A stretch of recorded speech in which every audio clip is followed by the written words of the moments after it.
Hello and welcome back to Happiness for Educators. Today we're going to talk about positive emotions, gratitude, and savoring. And I hope that you are learning a lot. I'm sure you are, and I'm really excited to share this with you. So, emotions, we all have them, right? They're not just for emo kids, good, bad. And certainly I want to be clear, as we have been clear, positive emotions, my push for that is not to say that we don't expect you to have negative emotions, right? There are a spectrum of feelings. But we're going to talk just a little bit about how having positive emotions can be beneficial to your mental health, and why that works that way. So, an emotion is an individual specific reaction to an experience or sensitivity to an event. Again, it's just kind of how you interact. And we know that that can vary day to day. We know that different things that are happening in our lives can change the way we react to different things. And they do play a significant role in our overall well-being, affecting lots of different areas of our life, including our physical health, our relationships, our work, right? If I'm sure we'll talk a little bit more in terms of when we feel positive emotions and when we find that a little bit harder, and that's easier in some places than in others. And so a lot of this is built off of this theory that Barbara Fredrickson has, that she calls broaden and build. So the idea of the theory is that having negative emotions essentially narrows our thought action repertoire, which is sort of that range of thoughts and behaviors that you're capable of and that you tend to engage in within a given context or situation. So if you think about an angry person, a person who's having a lot of negative emotions, their ability to problem solve is very limited because, or whether they're angry or they're depressed, whatever it might be, when you're in that thought of negative emotion, it sort of narrows. In the mindfulness literature, I believe there's a concept of big mind, small mind. So similar to that, right? If I am able to be positive, the ability to think and behave and react in different ways is much different than if I'm in this negative space where I'm only limited to feeling those kinds of ways. So we want to focus on the positive part. So when you're in that positive space, you are able to broaden those repertoires, enabling you to draw on a lot of different possible cognitions and behaviors to respond to things around you. And so being in a positive emotional state essentially makes us more open and more creative. And if you think about what that can do in education, right, those emotions, positive emotions, can have far-reaching impacts beyond just the present moment of feeling good, right? We love to feel good in the present moment. And if you're able to feel good now, you're able to learn different things and think differently, and that will then give you skills down the road. So the research, I should have maybe started with this, although I am sort of starting with this, right? If I bombard you all with positive images and increase your positive emotions before the lecture, or if in the research, often they'll give participants small gifts, or they'll show them some stand-up comedy, something that puts them in a good mood, then your mind will be open and you will learn better. You'll have a better capacity to see the bigger picture and to be able to incorporate what we're talking about into the rest of what you already know. So again, some research, positive emotions are facilitative, and somehow we don't always notice that. And I think that that takes us back to some stuff that we've talked about earlier in the course is, well, the brain tends to skew negative. We tend to adapt, that hedonic adaptation that we talked about maybe in week one. We tend to not notice the things that are going well for us and to really only pay attention to when things are going poorly for us. And we think, of course, that more positive things, oh, we'll feel better if we just get this or this just happens. And yet once that thing happens, then we tend to adapt to our situation. And so we take those positive things for granted as just being the way they are. And so you can see how that's sometimes problematic in terms of, you ask people politically what they think will improve the country, X, Y, or Z, economics, for example, let's say, and then the next cycle, election cycle, the economic situation has improved, but we've all adapted to it. And so you still say, well, things aren't going well. So we tend to focus more on what's going poorly. It's just a natural human piece. And yet those positive emotions, the research says that they facilitate that expanded locus of attention. So you're able, again, to think more creatively, more unusually. And so some of the research has shown that, right? So they do those kinds of give you gifts or put you in a positive mood and then have you work on a task. The subjects who are given those gifts or given the influx of positive emotions are able to see the big picture more clearly, how things are related, not just focused on the one task in front of them, but how lots of different pieces can play together. And if you think about that in terms of education, I don't know about you, I work in education and I see that all the time. If I'm in a negative state or if my student is in a really negative state, let's say they got into a disagreement with a teacher, they come to my office as the counselor, and if they're in this place where they're just really in a negative place, it's hard for them to problem solve. It's hard for them to see how they can build the relationship back with their teacher or how they can get out of that disagreement with their friends. They just are singularly focused on things are bad, they're always going to be bad, and they're not able to kind of think as creatively as they would if you were asking them that question, say the day before, and everything had been, they'd been in a good mood and it had been a hypothetical, they would have been able to maybe see a little bit more opportunity and possibility. Other research that's really fascinating. So again, when they sort of randomly assign, you get the positive emotions, you get the neutral emotions. Participants in the positive emotion condition, when they were asked to engage in negotiations, they were more likely to come up with an agreement, more likely to reach an optimal agreement, so one that was good for them and good for the other person they were negotiating with. And they were less likely to break off the negotiation, and less likely to use aggressive tactics and enjoyed the task more. So if you put people in a positive mood, they tend to be able to enjoy the work that they're doing, which as educators, we know, I don't know about you, but if I enjoy a class that I'm taking and I am having a good time, I generally think I learn a little bit better in that class.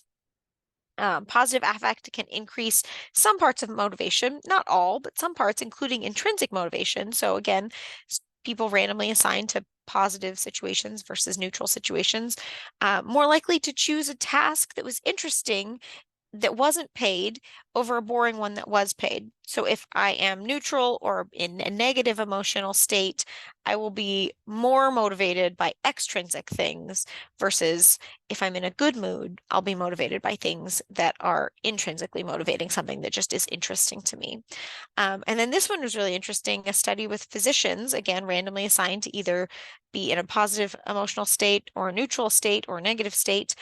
They were more likely to attribute a greater importance of their humanistic tendencies. So if they were asked why they went into medicine, they were much more likely to say that it was because they wanted to help people, or, it just meant something more to them personally in a human way rather than the extrinsic pieces of I wanted to make more money or I wanted to get ahead or whatever that might be.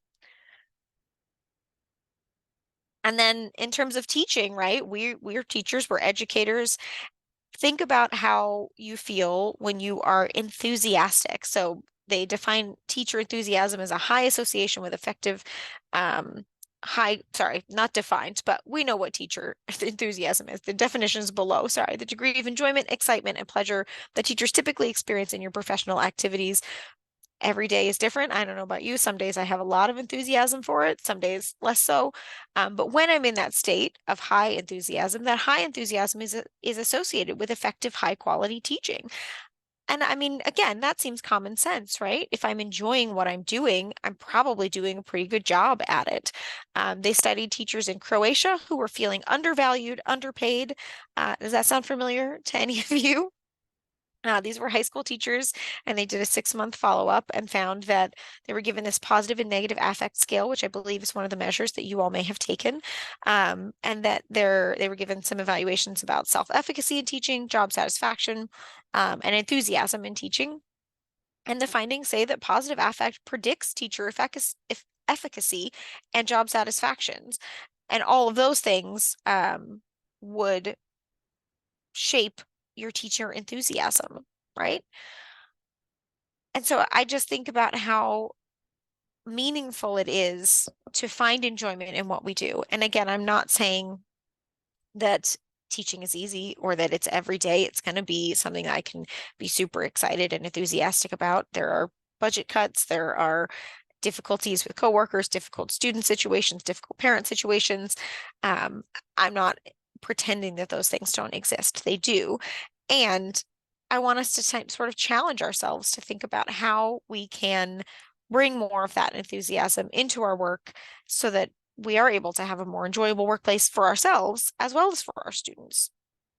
The other thing that was really fascinating about Barbara Fredrickson's work in that broaden and build idea is that there's an undoing piece, right? So they triggered anxiety by randomly assigning people. They had to do speeches, and then so they make you anxious. They made everybody anxious. You're going to get up and you're going to give a speech that you're maybe not as well prepared for. And then they randomly assigned some participants to review films that induced positive emotions, negative emotions, or neutral emotions, and their anxiety is being measured by blood pressure and heart rate. And if they had viewed the positive films, their anxiety about doing the speech went down versus the negative group as well as the neutral group. So it is possible to be in an anxious state or to be in an upset state. And again, I think that makes perfect sense. And you've probably witnessed that in your classrooms. If you can get a student who's upset to laugh, or even if you can get yourself to laugh if you're in an upset state, right? I had a student in my office not that long ago who was, in a really distraught place. And we talked about that. And then for a minute, she just wanted to share with me her favorite movie.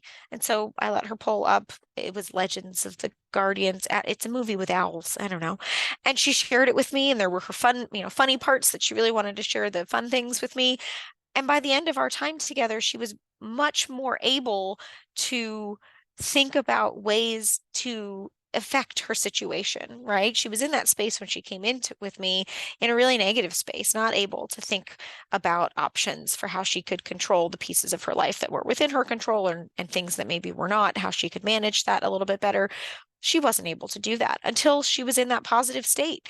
And honestly, I'd like to take credit for that, but I didn't. That was something she just wanted to share with me, and I said sure, and it happened to put her in a really good mood. But maybe that's something that I will consider as I see students in the future when they're really struggling, to maybe give them a break and see if they can't get themselves to a place where they're able to broaden those thought action repertoires and have a little bit more capacity to think about solutions to the problems that they're showing up with. It's the building that's important. So that's the other piece of we've broadened, right? But once you've broadened to this place where you're in a positive state, you're able to build on your skills.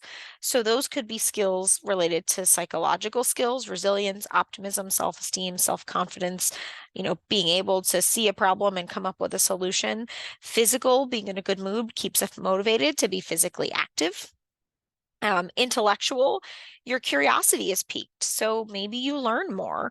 And then, of course, as you learn more, you build more skills. And then social, again, when we're in good moods, we're more approachable, we're empathetic, we're compassionate, and that enriches our social network, which we know we'll talk about in the future.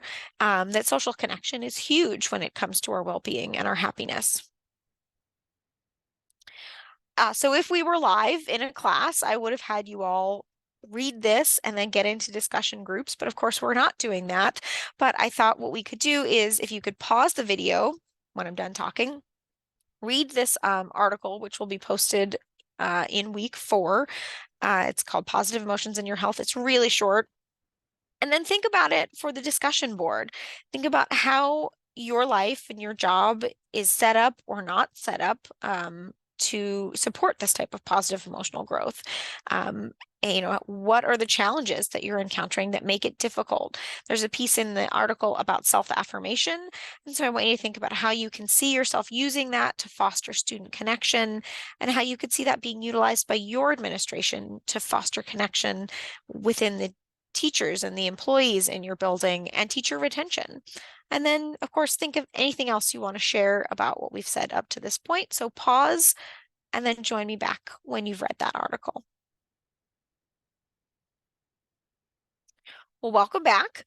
I really was just fascinated by that article. And as I thought about how that I think the self-affirmation piece was the piece that really got to me. And within that article they talked about how um I think it was people within a physical um activity condition, people who wanted to work out more, exercise more, tying your um, goals to your values, things that are important to you, increased the ability of those people to engage in that activity.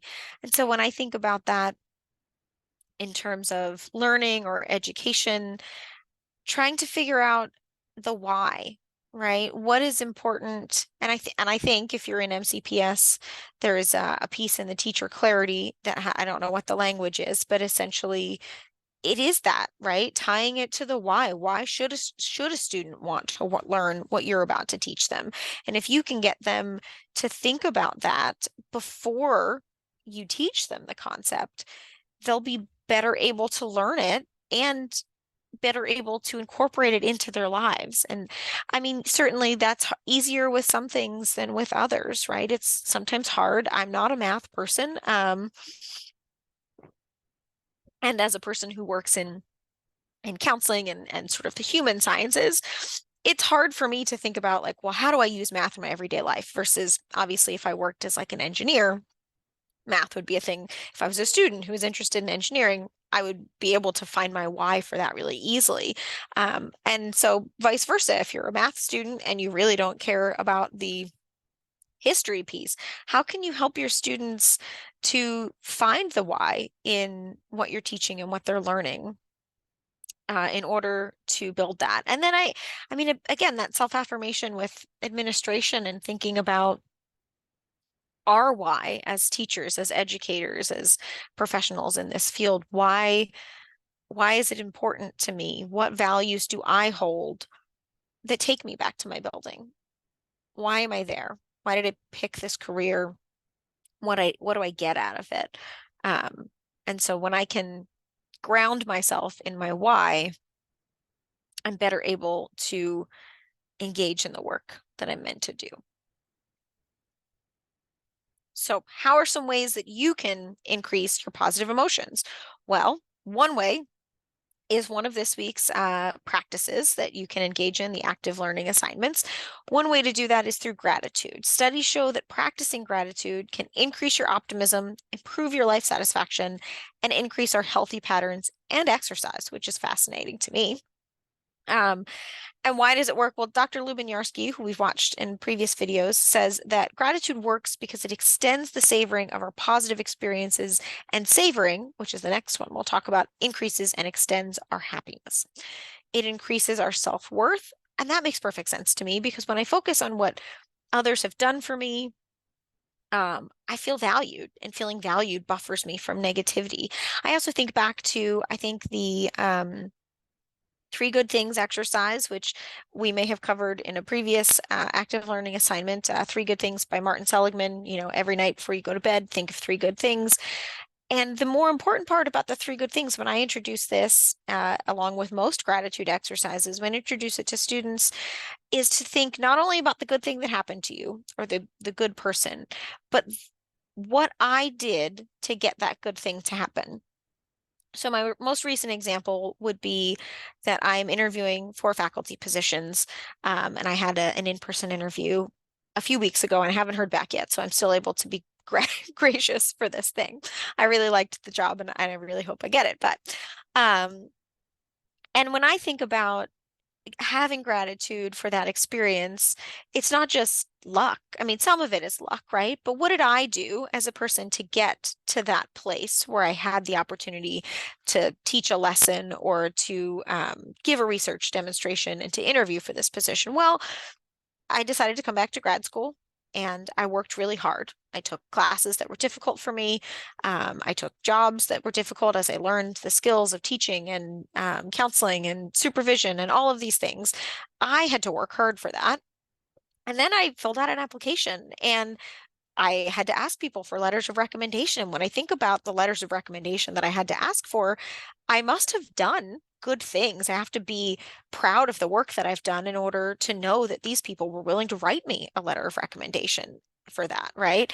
And so if I just think about being gracious and being grateful, rather, for this event that happened, this interview I have, it's so much more powerful for me to think about the piece that I played in it, right? I mean, I can certainly be grateful for the sunny day outside, and I didn't do anything for that, except maybe I could then take it a little bit deeper and say, well, I live in this place that has sun, and I did X, Y, and Z to get to that place. But it's a little bit easier when you think about a thing that you had a role to play. And I've done this exercise with lots of people, and I did it with a man who was mandated to be in the space that we were working together in. And he had been incarcerated and he was out. And I asked him what he was grateful for. And he said, well, I'm grateful that I have a job that I like and I get to work outside. And we talked about what part he had played in being able to get that job. What had he done to put himself in a position where he was able to have a job that he enjoyed? And he could come up with lots of reasons for that. And then he was able to be reflective, not just of this thing that's I'm happy I have it, but I have the ability to affect change in my life because I've done all of these things to get this thing that I'm grateful for. And so I think that's a big piece of why it works. So you can do it again through the 3 good things. You can space it out through a formal practice, do it every day. There's lots of things out there you can buy, gratitude journals, daily gratitude exercises that'll pop up on your phone. There's a reason that people are doing it, and it's because it works. If it feels phony or you get bored with it, make it more personal or push yourself to do it in a way that's different. So the exercise that we're going to ask you all to do for homework is to write a gratitude letter and to give that letter to somebody. And with that in mind, I'm going to show a video, but first, sorry, I'm going to stop the share real quick because I don't think I hit the sound button when I shared before. And I want to make sure you can see and hear this video about gratitude. Shut up. What? Wait, wait. Oh, he's gonna be so embarrassed.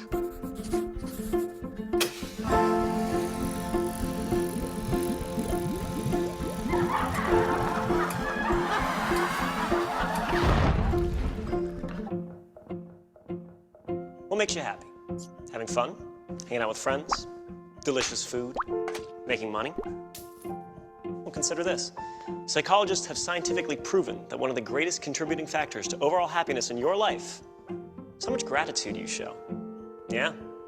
Think about that. Go ahead and marinate on it for a second. You can thank me later if you want. It'll make you feel better according to this study. You go ahead and click on it and read it if you want.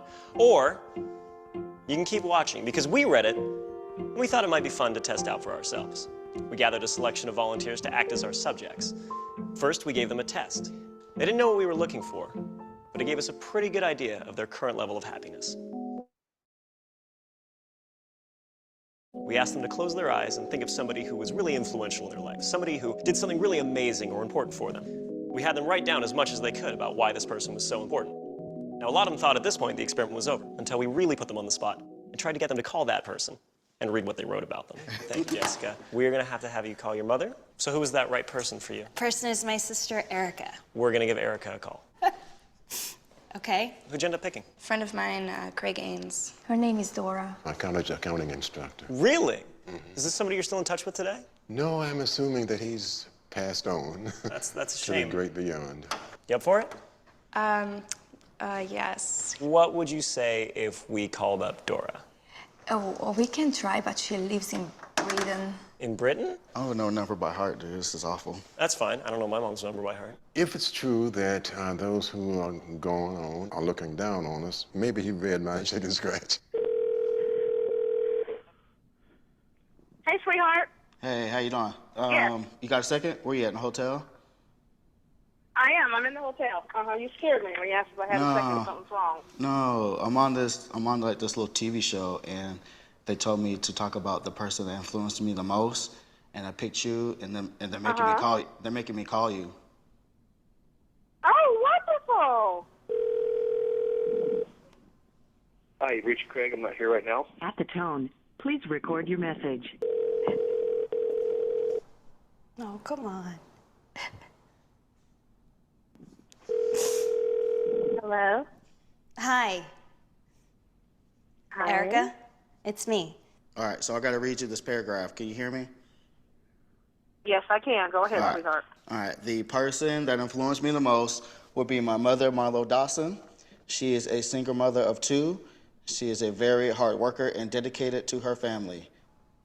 Hey, Craig. This is Loie. This is going to be a funny little voicemail, so I hope you enjoy it. I'm so sorry for calling you at 4 o'clock in the morning. I have to read this to you, okay? And you can't say anything, or I don't know. You can respond, but I probably will just keep going. Okay? Is everything okay? Yes, but I have to read this out loud to you. The person who has had the biggest impact on my life outside of Jesus Christ, who is responsible for my existence, was my college accounting instructor. He had a joy and enthusiasm for his job like no other teacher I have ever known. I love her to death, and she keeps me going with positive talk. She is a woman that knows what she wants and won't give up until it is achieved. Oh, something. I don't know what. I'm about to cry because that's so beautiful. I have to say that's just wonderful. I first met Craig on an independent feature film set in Whitefish, Montana. I recently have been sending Craig a lot of positive thoughts as he's suffered a series of health problems. Despite his medical problems, he's continued to work and take pleasure in the small things in life, like sitting quietly with his wife Janine on the porch. Erica is my older sister and my best friend. Sometimes it even feels like we are twins. She's my #1 fan and my #1 supporter. She makes me happy because despite all my mistakes and my decisions, she still loves me no matter what. Your friendship is everything. And you are one of the most important person in my life. Even when she has a kid and many children, I will love her more than her kids. Okay, maybe not. I will never forget when she flew 3,000 miles at the drop of a phone call to save me from a breakup. And being blessed by having a son like you. I love you. Bye.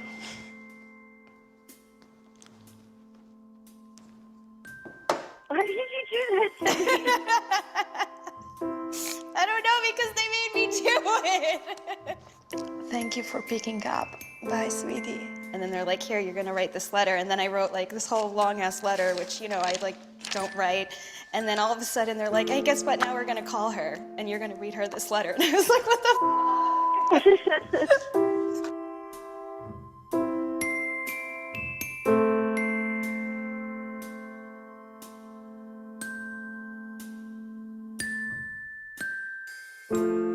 Before we let them go, we gave our subjects one more happiness test. Now, we mixed up and rephrased the questions so they didn't know they were taking the same test twice. For those who took the time to actually write something down but couldn't make the phone call for whatever reason, we saw happiness increase between 2 and 4%. Good, but not exactly mind-blowing. Now, for those who actually picked up the phone and personally expressed their gratitude, we saw increases between 4 and 19%. So either way, expressing your gratitude will make you a happier person. But you want to know something really interesting? The person who experienced the biggest jump in happiness was the least happy person who walked in the door. What does that mean? That means if you're having a particularly tough time, trying this out will more likely have a greater impact on you. Trust me, I'm in a lab coat. In fact, while you're at it, film it and upload it to us, and we'll do something awesome with it. I'm Julian, and this has been The Science of Happiness. So yeah, I hope you enjoyed that. I love that video. It does make me a little teary every time, just because of the deep relationships that people have with one another. And so I really like that last point that he talks about, is that I think it can be really powerful if you're having a particularly hard time. It can be harder, I think, to think about what we're grateful for in times like that, because we're not having such great positive emotions. But if you're able to dig deep into the things and the people that you're grateful for, you could improve your own mood. And I'm sure they weren't studying the moods of the other people on the other end of that, but I think those people were probably a little bit happier at the end of that as well. So again, some food for thought. And when you think about your activity this week, thinking about to whom you would like to express gratitude, when and how you would go about expressing it, how you might imagine it would feel to express your deep gratitude. And I know that this part can be hard for people. We've taught this class before, and some people have expressed that it's difficult to share positive emotions with their loved ones. And so thinking just about what that would look like for you. Do you think that you could intentionally express gratitude and at the same time drop all expectations of how the person should respond? I think that part was particularly hard for people because they would think about how they would react. And sometimes it would be like, oh, it was nothing. And sometimes it would be, deeply emotional, like the people in that video. And so thinking about maybe how you will deal with who you want to tell your gratitude to and what happens if they don't respond in the way that you want them to. And then that last part, let's just kind of maybe think to ourselves about why it's sometimes hard to express our gratitude. And keep in mind, as he said, we know this to be true, writing it out did improve people's well-being, not as much, it seems, as actually expressing it. But if for some reason your person is no longer with us, or it doesn't feel like you can express gratitude to them, that the exercise can still be done without sharing it with the person. Now, we talked a little bit about savoring earlier as a method of, or a reason why gratitude works. So savoring is the thoughts and behaviors that, sort of generate and intensify or prolong enjoyment, right? So, I mean, I think my picture there is a piece of chocolate. You can think about savoring a piece of chocolate in the moment. You could think about a cup of coffee. A lot of people savor that. We live in this beautiful place, and we have a lot of outdoor activities, and people savor the activities that they engage in.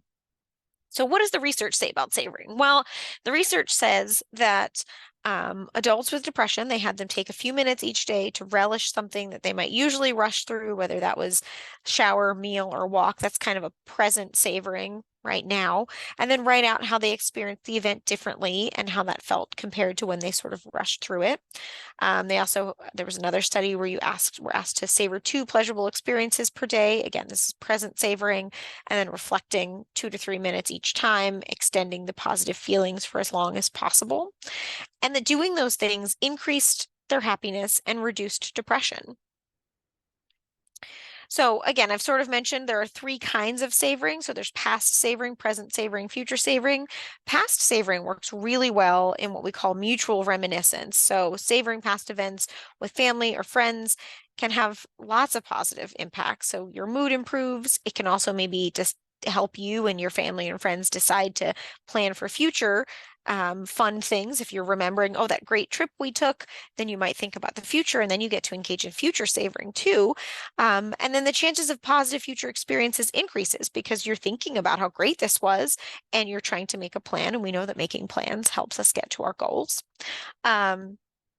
Past savoring, you can do this with your students. When Dylan Wright teaches these lessons to high school students, he has them pull out their phones, which we know kids love to do and is often, you're not allowed to use your phone in class. But if you were going to do an exercise about savoring with your students, you could ask them to pull out their phones, get with a partner, and share a picture and share a story about that is something that they could savor and enjoy. Similarly, you could have them do it independently, and you could have them just write out about savoring something that they found in their phones. Present savoring something in the moment, whether, again, it's a food, an experience, being in nature, an accomplishment. We're very quick to, get commended for something and then sort of brush it aside. But what would it feel like, and how would it change my mood if I stopped in the moment being recognized for an accomplishment and really gave weight to it, right? You can do this exercise in your classes. You could have your students savor some music or some food. I will give you a caution, again, a lesson from Dylan. He had them do an exercise where they savored a piece of chocolate, and he happened to pick a Hershey's Kiss, and he sort of had them hold it in their hands and think about it and look at it and smell it, and then what does it look like? He was sort of asking you when you savor, I think savoring, like thinking all five senses, right? If what you're savoring can get you to that point. And of course, at that point, he asked, what did it look like? Or what did it feel like? And a student yelled out, a nipple, which is maybe just a thought about what you should have your students savor. Lifesavers are great. Werther's Original are great. Chocolate that maybe isn't a Hershey Kiss is a great option. Um, and then, or experiences, right? If you happen to be teaching something where you're able to have your students, be on a field trip or do an art show or be in a choir concert or a band concert, just savoring that moment where they're performing or where they're experiencing a show. If you take them, to see something, or they're, in a theater production. There are lots of opportunities, I'm sure, that you can think of in your classrooms and your schools. And then future savoring, again, thinking about future happiness increases our happiness now. Planning a trip, planning or accomplishing a goal increases our chances of completing the goal, but also I get to enjoy the thing all the way up until when, the thing is actually happening. So if I plan a trip 6 months from now, I can think about it for the next 6 months, and that increases my happiness now, um, because I get to have it coming up and to be thinking about it all the time. Some people like to surprise their loved ones with, a trip away, and they don't tell them what it's about, and you might discover that you would have more enjoyment together doing some mutual future savoring as you plan the trip as you go. Now, again, your loved ones better. Maybe some people prefer a surprise trip, that it means a lot to them that you planned it out and you didn't make them do any of the hard work. But maybe it's something to think about. Again, if we were together, I would end by having you do some savoring right now, and you don't. But if you happen to be around a friend or a family member today or a colleague, share a story with them. Savor something from the past. If it's something you've done together, savor something you've done together. If it's something that you just want to live a little bit more in that moment, just share it with someone. Again, could be something you've already done, could be something that's upcoming. And again, if you're alone and you don't have that option, you could look through your phone, do some past savoring or do some future savoring about things that are upcoming, and maybe take a few minutes to write it down and think about what that experience was like to do the savoring. And that is one of your active learning assignments. Again, you can do it for the active learning assignment or just for me right now because I've asked you to. And I don't know if we've been doing this in other videos because I haven't watched very many of them yet. It's still early. I think there's only one or two posted. I love savoring music, and this is my fun story about how Uptown Funk saved my life. When I think about upbeat music, it's really hard for me not to dance and not to be excited about this song. But the story about how it saved my life is that I was driving back. I used to live on the East Coast from was driving from Pennsylvania to Maryland, which is about a 2.5 hour drive, and it was late, and I was getting really sleepy, and I kept, smacking myself and opening the windows and blowing cold air in my face and really trying to wake up. And I was finding it really hard. And Uptown Funk came on the radio, and I just couldn't help but dance and to sing along to this wonderful song that just makes me want to dance. And so I find whenever I'm sleepy now, I turn on Uptown Funk if I need to be awake and alert, and it helps me to